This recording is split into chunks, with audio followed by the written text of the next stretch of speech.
Hello everybody, I hope you're keeping well. Got quite a large box of tools to go through, so if you want to get yourself a cup of tea, cup of coffee and join me as I go through them. So the story behind this box is they were going to the tip and I gave the chap a tenner to save them from going to the tip, and instead they went in the boot of my car. Now I've given some of these a clean so I can read names and what have you, but let's get into it. I'll move the box out the way and we'll start going through. It's quite heavy. Hold my hernia. Right, let's go.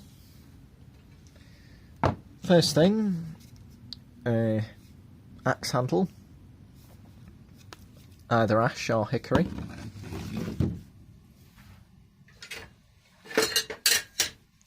A nice old carpenter's hammer. This is a Garrington 20 ounce with a nice heavy duty hickory handle. A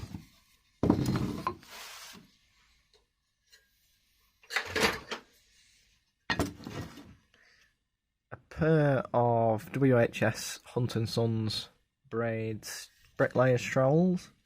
Both have seen some use by the same person, I think. If you look here, you can see there's more wear on one side than the other.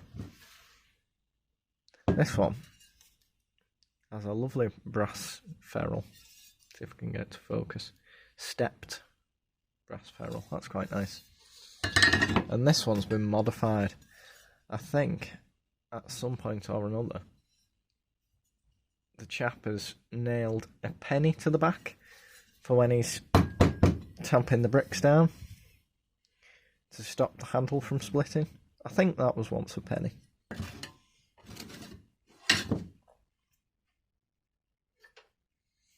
Next up, a nice oil can.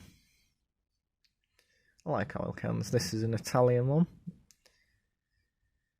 Bravetta, or something along them lines. Nice shade of green. Though I must admit, these relangs are my favourite. Cast aluminium. But you don't come across many of them going to the tip, I must admit.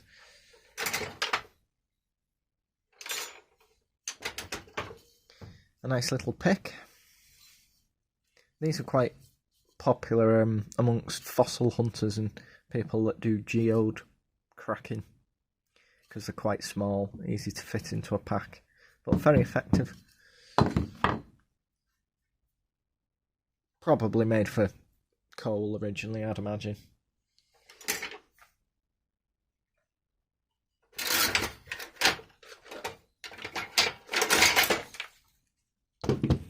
A pair of braces, both Stanleys, made in England, Stanley. There's the model number, upside down.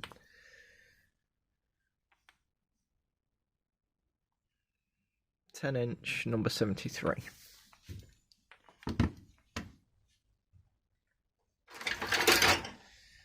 The original cordless drill, and your egg beater.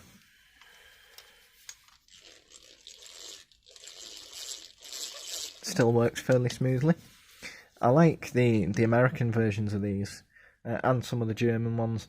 They'd have a screw off cap here to hold your bits inside the handle, but I suppose that would also weaken the handle by having it hollow. But they're only for light duty work.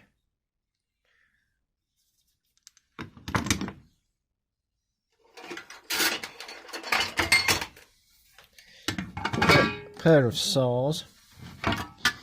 This is a vintage Spear & Jackson tenon saw. Feels sharp enough. This one's quite ornate. Steel backed tenon saw. Robertson cast steel. Slightly unevenly sharpened over the years, but we'll let them off. Nice hardwood handle. Feels good in the hand, much more comfortable than the Spear & Jackson.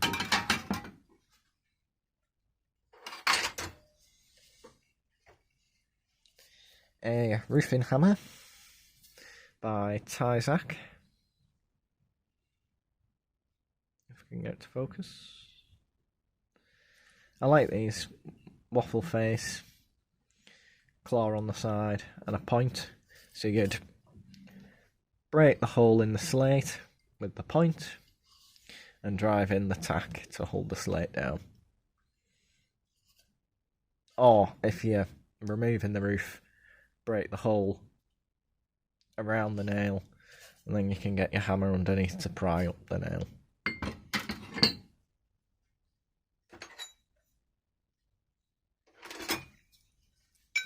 Pair of cold chisels. That's a footprint for Nash. This is a nice Bedford. Both in good nick, plenty of life in them. And you can't have cold chisels without a 4-pound lump hammer. This is also a Bedford, matching that blue cold chisel. Just what you need. You never have too many hammers.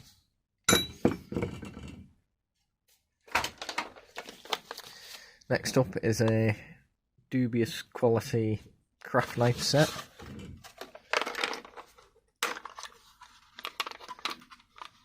Or as I like to call it, a tetanus special. I think probably be wise to put that in the bin, especially if you're as accident prone as me.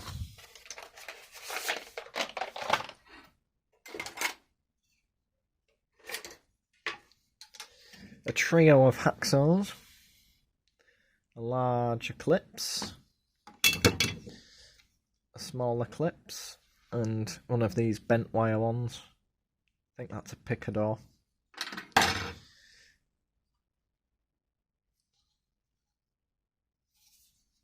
An eclipse number 675, junior hacksaw,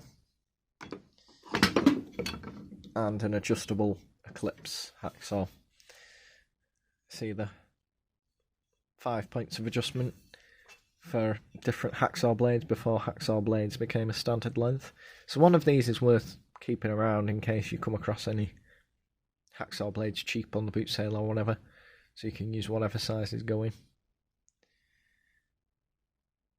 Eclipse number 60B. Use eclipse blades, and the old timer that had this followed those instructions because that's an eclipse blade. Eclipse do make good blades. Also got a hand cranked grinder, which is incredibly greasy, but does work quite well. Weighs a ton.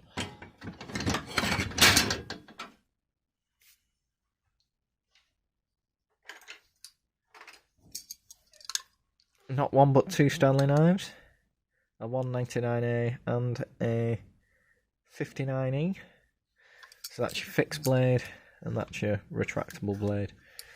It's got a nice sharp blade in it as well. Worth it for that. Handy to leave dotted about because they always go walkabout.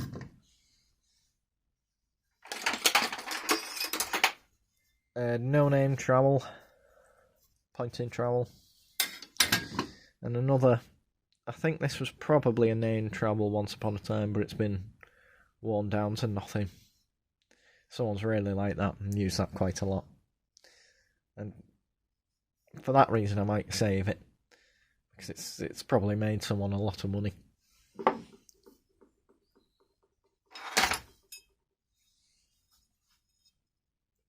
A nice Stubbs file. Stubbs make excellent quality files. I don't know if they're still in business, but this is still fairly sharp. No handle though.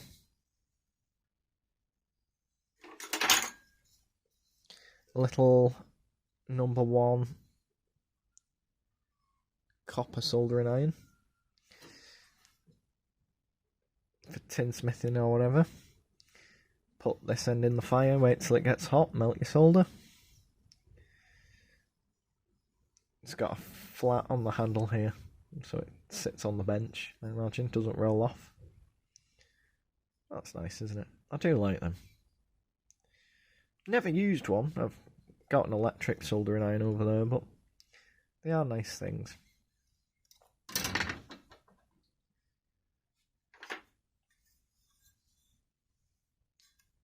Nice scraper. Very rigid. So not a putty knife. No name on it, but quite nice.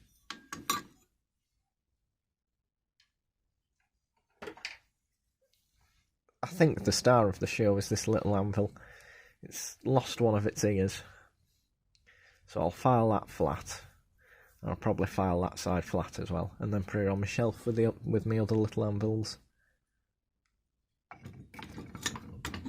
Make sure to let me know down below which your favourite item was and if you'd have picked them up for a tenner. Pair of scrapers. I do wonder how they come up with that shape. That's a Stanley. And that's a Tamar, made in England. Probably in the same factory, just rebranded for whoever was buying them.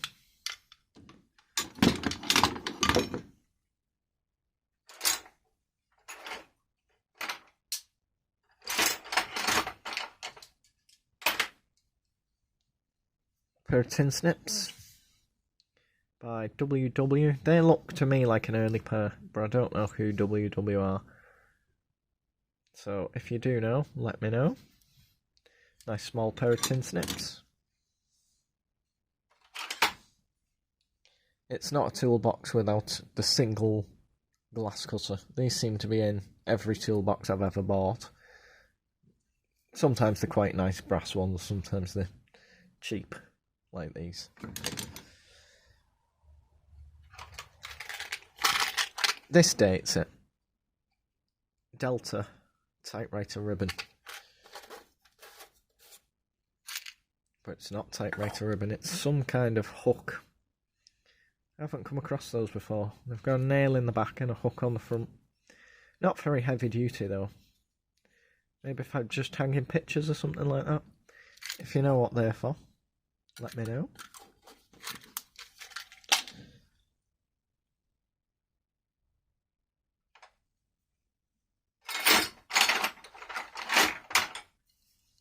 Pair of nail pullers. No name on them.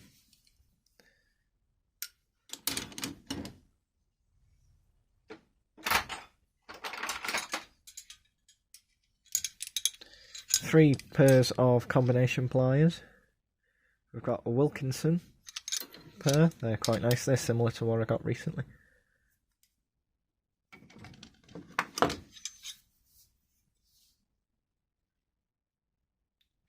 Plumpton & Co, England. Look at their logo with the crossed pliers. That's quite cool. No markings on the back. Next size up. Another small pair. These are Win Timmins, Hart brand.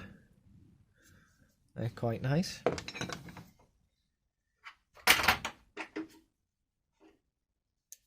Quite a lot of combination pliers.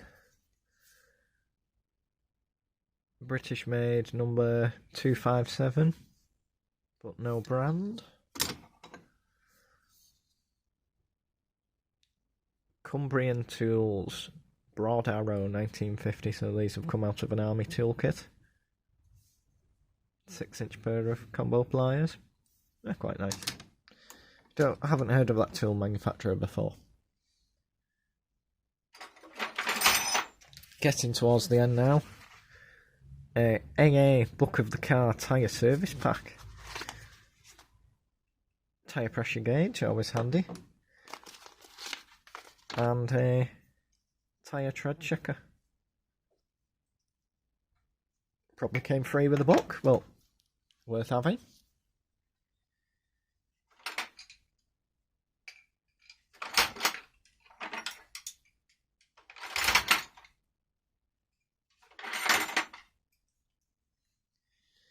A pair of these electrician's miniature screwdrivers, Steadfast. That's like an old early rubber. That's a nice Bakelite one. 5,000 volts, British made. I do like these. I tend to keep them when I've come across them. I don't actively buy them, but I do keep them. Because they're just small and handy. I've got one in my EDC toolkit. That's another video. They're just handy for terminal screws and what have you. And using them as a poking, prodding tool if need be. USA screwdriver. Can get it to focus. There you go. But no brand. Spiralox, made in England. This is a similar style to what RS Components use. I'll see if I've got one.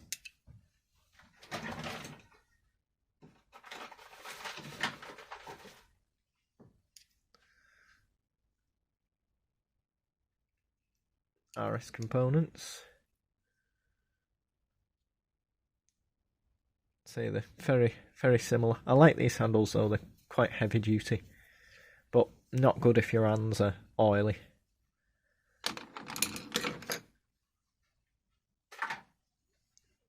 And another screwdriver, King International. Tool Steel USA. Can never have too many screwdrivers.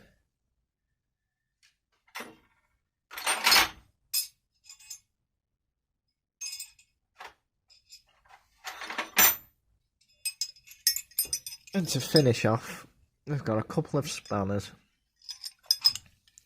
This is a Hazit, German, 12 and a 10mm. Good quality tool manufacturer. This is ideal if you've got a pre-war Austin, 1/2 inch Whitworth and 7/16 Whitworth. I feel like these were made by Snail for Austin, if I had to guess. And here's a little Snail, 5/16 and 1/4 inch. I do like that little Snail. Someone's not wanted this stolen, they've marked it and marked it and marked it.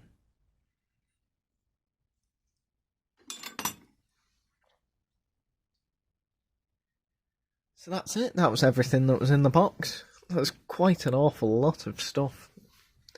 Better to be in my shed than in the tip anyway. So let me know down below what your favourite item was. I always like hearing from you. If you've enjoyed going through this box, give us a thumbs up, that'd be great. And I'll see you on the next one. Take it easy. Bye bye.